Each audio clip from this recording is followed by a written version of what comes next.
మీరేమంటారు? జగన్మోహన్ రెడ్డి మీద ఎవరు పోరాడరు, నువ్వు ఒక్కడివే పెద్ద మగాడివి మొనగాడివి, జగన్ మీద పోరాటం చేశాము. గత ముఖ్యమంత్రి చంద్రబాబు నాయుడిని అరెస్ట్ చేసినప్పుడు ఎవరు బయటికి రాలేదు. జగన్ మీద మాట్లాడితే జగన్మోహన్ రెడ్డి కార్యకర్తలు వచ్చి పడేసి తంతారు కాబట్టి ఎవరు నువ్వు మాట్లాడలేదేమో. నువ్వు హైదరాబాద్లో పడుకున్నావేమో 5 సంవత్సరాలు, నువ్వు షూటింగ్లో ఉన్నావేమో 5 సంవత్సరాలు, నువ్వు 5 సంవత్సరాలు గెస్ట్ హౌస్లో పడుకున్నావేమో, నువ్వు 5 సంవత్సరాలు 2 లక్షల పుస్తకాలు చదువుకుంటూ ఉన్నావేమో, నీవు 5 సంవత్సరాలు హైదరాబాద్లో నీ సరదాలు నీ సంతోషాలతో ఉన్నావేమో, నువ్వు 5 సంవత్సరాలు లండను హైదరాబాదు విశాఖపట్నం తిరుగుతూ ఉన్నావేమో, నువ్వు 5 సంవత్సరాలు కోర్టుల చుట్టూ మీ కేసుల కోసం తిరుగుతున్నావేమో. 5 సంవత్సరాలు ప్రభుత్వంలో జరిగే ఏ సందర్భంలో కూడా మేము పోరాటం చేయకుండా లేవు. నువ్వు పోరాటం చేయలేదేమో, మీ జనసేన కార్యకర్తలు పోరాటం చేయలేదను. ఇక నువ్వు పోరాటం చేయకపోతే ఇంకెవరు పోరాటం చేయలేదని అనుకుంటారా? మీరు పోరాటం చేయకపోతే ఎవరు ఈ రాష్ట్రంలో పోరాటం చేయలేదనుకుంటారా? సుగాలి ప్రీతికి న్యాయం మీరు చేశారా? కనీసం మనం ఉప ముఖ్యమంత్రి అయినాము, మనం మాట్లాడేటానికి రోజు అన్నం తింటున్నప్పుడు మన నోటితో కొంచెం మాట్లాడుతున్న సందర్భంలో ప్రజలకి ఒక మంచి సంకేతం వెళ్ళాలి అనే కాన్షియస్ కూడా లేకుండా మాట్లాడుతున్నటువంటి ఉప ముఖ్యమంత్రుల్ని ఏం మాట్లాడాలో నాకు అర్థం కావటం. సుగాలి ప్రీతి కేసు మీరు వచ్చిన తర్వాతే ప్రపంచానికి తెలిసిందా? సుగాలి ప్రీతి అనే ఒక పాప అన్యాయంగా అక్రమంగా ఒక ట్రైబల్ మహిళ చిన్న పాప చనిపోతే ఆ పాప మరణాన్ని రాజకీయం చేసి ఈరోజు నువ్వు ఉప ముఖ్యమంత్రి అయ్యి తిరిగి ఆ తల్లి మీద నువ్వు నిందలేస్తావా? నిందితుల్ని కోట్ల రూపాయలు తీసుకొని కాపాడుతున్న జనసేన పార్టీ అధినేత పవన్ కళ్యాణ్ మా పార్టీ చాలా స్పష్టంగా ఎలిగేషన్ చేస్తుంది. కావాలని నిందితుల దగ్గర డబ్బులు తీసుకొని జనసేన పార్టీ ఆ నిందితుల్ని కాపాడుతుంది ఈరోజు అని స్పష్టమైనటువంటి ఆరోపణ జై భీమ్రా భారత్ పార్టీ మీ మీద చేస్తుంది. ఇది 100% వాస్తవం.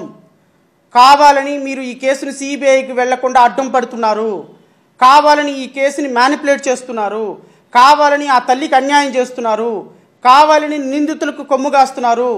గత ప్రభుత్వంలో సుగాలి ప్రీతి తల్లికి జరిగినటువంటి న్యాయాన్ని కనీసం మాట్లాడకుండా, గత ప్రభుత్వాన్ని అప్రిషియేట్ చేయకుండా, గత ప్రభుత్వం మీలో చేసినటువంటి ప్రతి ఒక్క దానికి, ఆ పాపకి ఇచ్చినటువంటి డబ్బులకి, ఆ పాప మరణానికి తల్లిదండ్రులకి ఇచ్చినటువంటి ఉద్యోగాలకి, ఆ పాప తల్లిదండ్రులకి ఇచ్చినటువంటి పొలాలకి కారణం నేను అని గొప్పగా చెప్పుకొని ఫాల్స్ క్లెయిమ్ చేసుకుంటున్నటువంటి పవన్ కళ్యాణ్ ఖచ్చితంగా మీరు జాతికి క్షమాపణ చెప్పి తీరాలి, ఆ తల్లికి క్షమాపణ చెప్పి తీరాలి.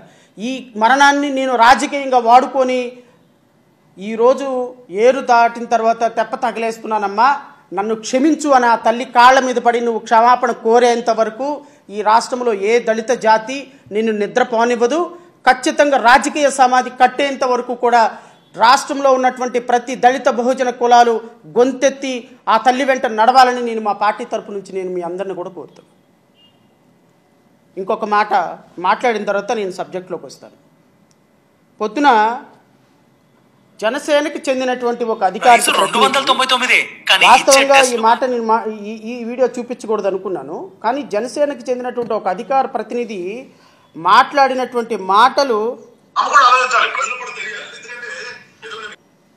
ఎవరో కొంతమంది పిచ్చినాయాళ్ళు సపోర్ట్ చేశారు, కొంతమంది పిచ్చినాయాలు సపోర్ట్ చేశారు కాబట్టి ఈరోజు నువ్వు మీడియాకి మాట్లాడుతున్నావని ఆ తల్లిని అవమానపరిచినటువంటి జనసేన అధికార ప్రతినిధి, బహుశా ఈయన కూడా లాయరే. నేను అంటాను, మీ లాయర్ పట్టా ఎక్కడ చదివారో మీరు ఒకసారి క్రాస్ చెక్ చేసుకోండి. మీరు కూడా నాకు 1-2 మీటింగుల్లో పరిచయం కాబట్టి, మిత్రులే కాబట్టి, సహన్యాయవాదిగా మీరు నేను కలిసి కొన్ని డిబేట్లో పాల్గొన్నావు కాబట్టి ఆ గౌరవంతోనే నేను ఇంతకు మించి మీ గురించి మాట్లాడలేకపోతున్నా.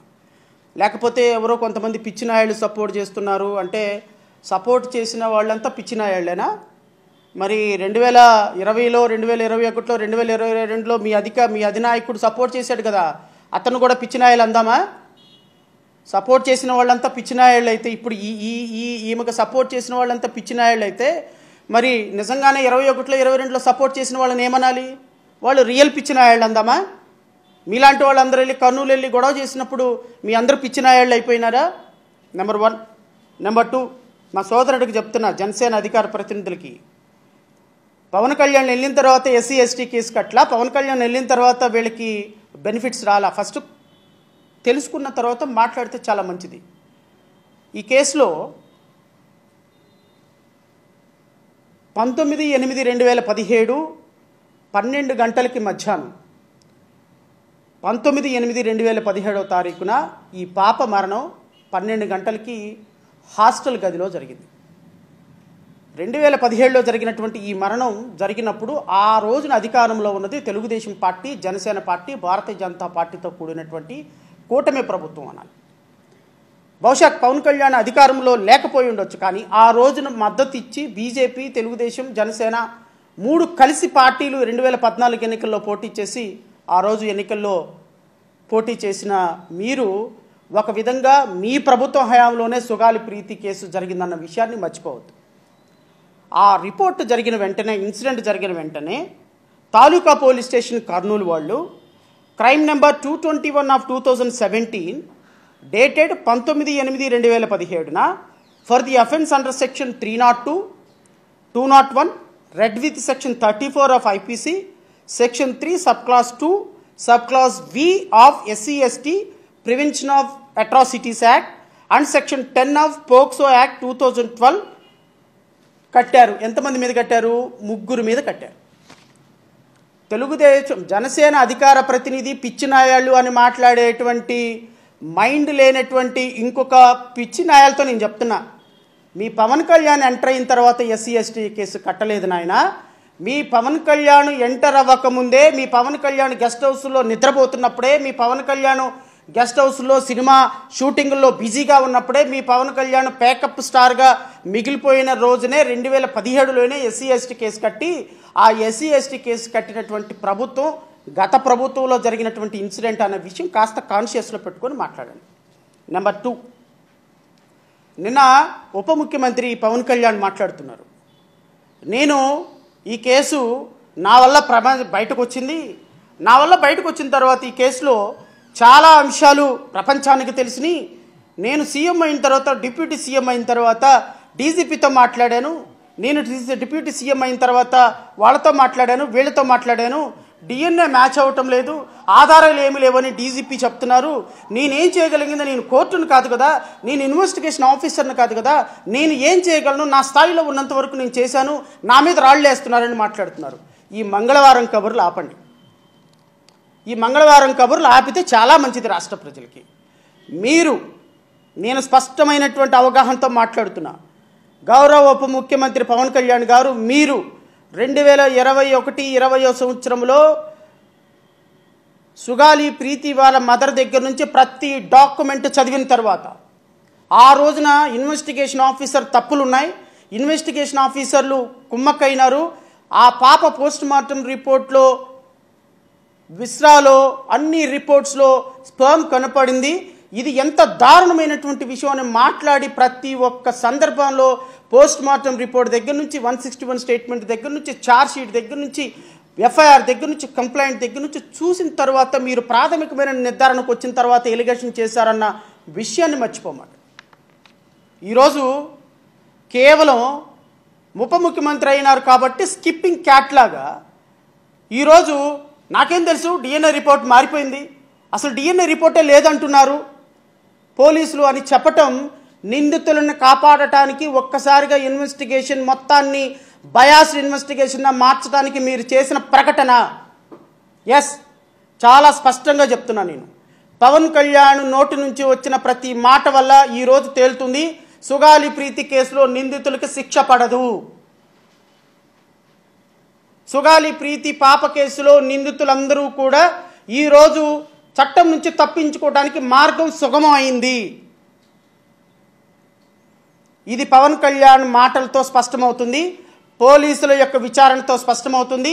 ఒక సాక్షాత్తు ఒక ఉప ముఖ్యమంత్రి మీడియా ముందుకు వచ్చి ఈ కేసులో సాక్ష్యాలు ఏమీ లేవు, ఈ కేసులో నిందితులందరూ DNA రిపోర్ట్ మ్యాచ్ అవ్వటం లేదు, మేమేం చేయగలిగిందో లేదు అని చెప్పిన తర్వాత రేపు ఏ పోలీస్ ఆఫీసర్ కూడా ప్రాపర్గా దీన్ని ఇన్వెస్టిగేషన్ చెయ్యరు, ఏ పోలీస్ ఆఫీసర్ కూడా దీన్ని రేపొద్దున కోర్టులో నిరూపించరు. ఈరోజు ఈ కేసు నిందితులందరూ కూడా సుగాలి ప్రీతి పాప కేసులో నిందితులందరూ రేపు విడుదల చేయబడతారు. ఇది గౌరవ ఉప ముఖ్యమంత్రి పవన్ కళ్యాణ్ స్టేట్మెంట్తో నిన్న స్పష్టమైంది. ఖచ్చితంగా ఈ కేసుని సిబిఐ మొదటి నుంచి ఇన్వెస్టిగేషన్ చేయకపోతే ఇక ఈ కేసులో ఆంధ్రప్రదేశ్ రాష్ట్ర సిబిసిఐడి పోలీసులతో న్యాయం జరగదు, అబ్సల్యూట్లీ న్యాయం జరగదు. ఇది గౌరవ ఉప ముఖ్యమంత్రి నిన్న మాటలతోటి స్పష్టమైపోయింది. ఈరోజు ఉప ముఖ్యమంత్రి మొట్టమొదటి కేసుగా, నేను మళ్ళీ ఇంకొక క్లిప్పింగ్ వినిపించిన తర్వాత నేను వేరే దీంట్లోకి వెళ్తాను. నిన్న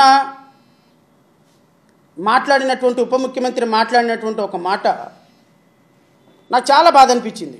ఎందుకంటే ఇప్పుడు మనం ప్రజల తరపున ప్రజల కోసం మాట్లాడుతున్నప్పుడు, ప్రజల కోసం మనం మాట్లాడుతున్నప్పుడు ప్రజలు ఎలా ఆలోచన చేస్తారు, ప్రజలు ఏ విధంగా చూస్తారు అనే దాని మీద మనకు కొద్దిగా కాన్షియస్ ఉండాలి. ఆ కొద్దిగా కాన్షియస్ లేకపోతే మనం మాట్లాడుతున్న దానికి చేస్తున్న దానికి ఏ విధమైనటువంటి కంపారిజన్ ఉండదు.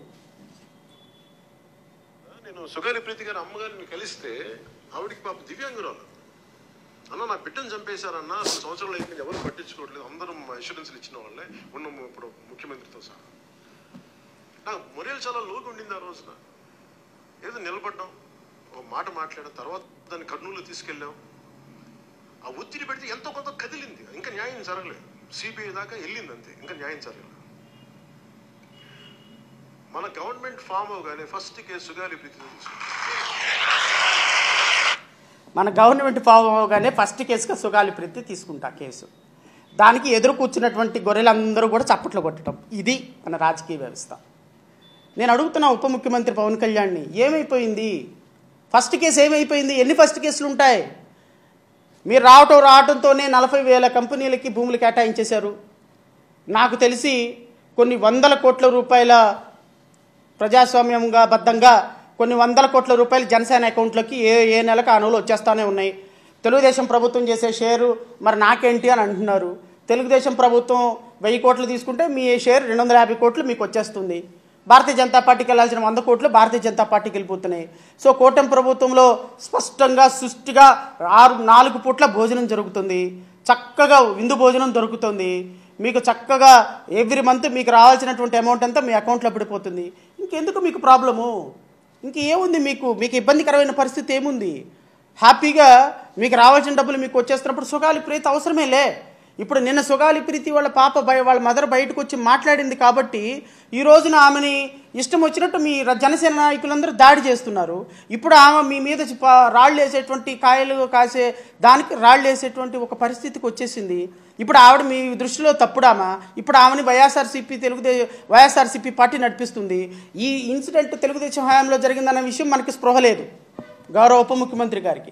ఈ ఇన్సిడెంట్ 2017లో జరిగింది, అప్పుడు తెలుగుదేశం ప్రభుత్వం ముఖ్యమంత్రి చంద్రబాబు నాయుడు అన్న విషయము స్పృహ లేదు.